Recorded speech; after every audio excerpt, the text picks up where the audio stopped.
Hi guys, so sa video nga pa lang to, bali papakita ko lang sa inyo kung paano yung connection ng XLR male to female balance. Ito na nga pala yung mga gagamitin natin, meron tayo ditong XLR cable, itong female XLR, yan, bali yan yung female nya, tapos ito naman yung male XLR.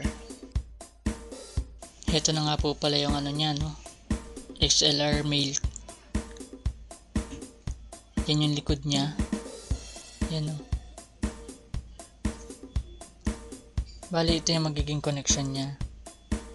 Yung kulay red, dun siya ikakabit sa number 2. Yan, number 2 yan. Tapos itong white, dun siya ikakabit sa number 3. Tapos yun, yung live wire na yan, dyan siya kakabit sa number 1. Bali yun yung magiging connection niya dyan. Ganyan, yan, bali ganyan magiging connection niya pagka kinabit. Red, white, tapos yung live. Ito na nga pala yung sa female XLR niya, ganun pa rin ang magiging connection niya sa likod. Yung red sa number 2 pa rin yan. Ito yung red sa number 2 pa rin natin yung i-connect. Ito yung number 2 nya. Tapos yung white number 3 pa rin, yan ang number 3. Tapos yung live doon natin i-connect sa number 1. Tapos ganyan ang magiging connection natin dyan, yan, ganyan magiging connection nya sa female XLR.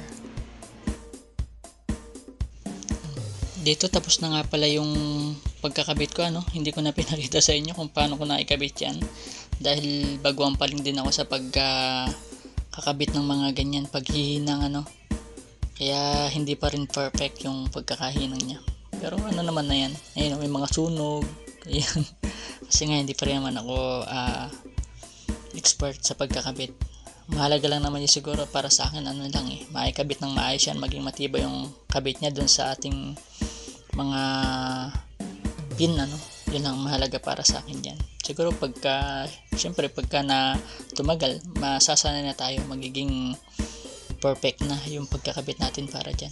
Pero matibay naman yan kahit ganyan ang pagkakabit niyan, So ayan pala yan, ayan, mapapansin dyan, ayan, halos gitna pa rin, nakagitna lang yung white, tapos nagkasalungat lang yung red at saka yung live wire, ganun lang naman ang nangyayari.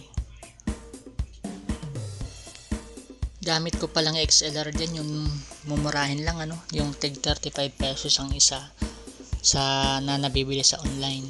Tapos yung XLR cable natin na ginamit, yan, tig 15 pesos ang bawat metro, so yan na pala yung nagiging resulta niya, male to female.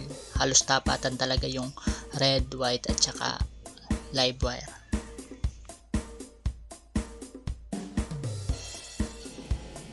Ito na pala yung natapos na natin, naikabit na natin. Yan, bali okay na yan, tapos na yan. Sana makatulong po yung video natin ito sa mga tulad ko na baguhan pa rin. Ganun lang naman, ganun lang pagkabit natin ng connection para sa ating XLR cable. So thank you for watching.